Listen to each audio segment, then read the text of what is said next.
charities.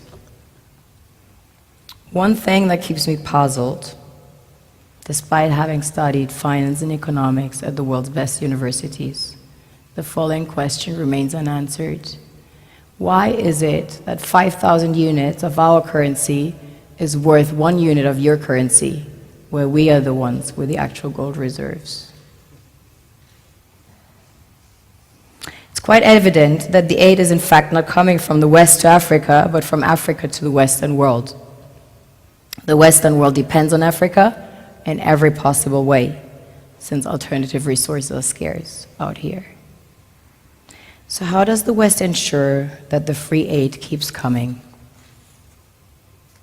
By systematically destabilizing the wealthiest African nations and their systems, and all that backed by huge PR campaigns, leaving the entire world under the impression that Africa is poor and dying and merely surviving on the mercy of the West. Well done, Oxfam, UNICEF, Red Cross, Life Aid, and all the other organizations that continuously run multi-million-dollar advertisement campaigns depicting charity porn to sustain that image of Africa globally. Ad campaigns paid for by innocent people under the impression to help with their donations. While one hand gives under the flashing lights of cameras, the other takes in the shadows. We all know the dollar is worthless, while the euro is merely charged with German intellect and technology, and maybe some Italian pasta.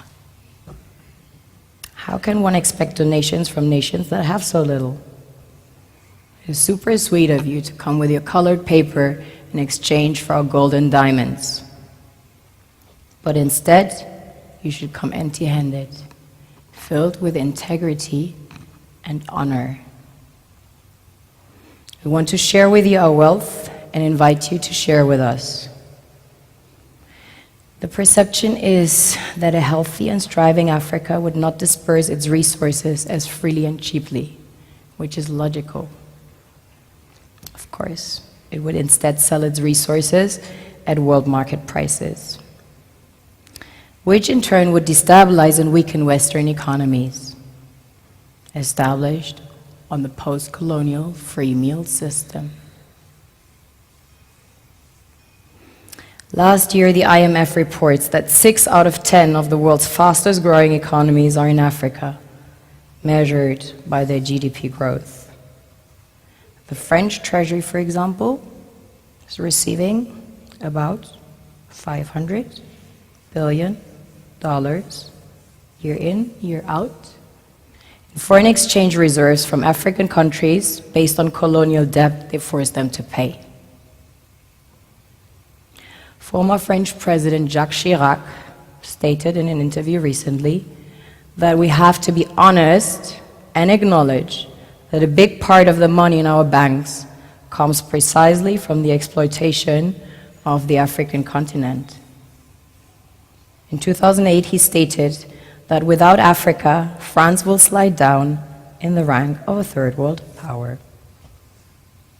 This is what happens in the human world, the world we have created.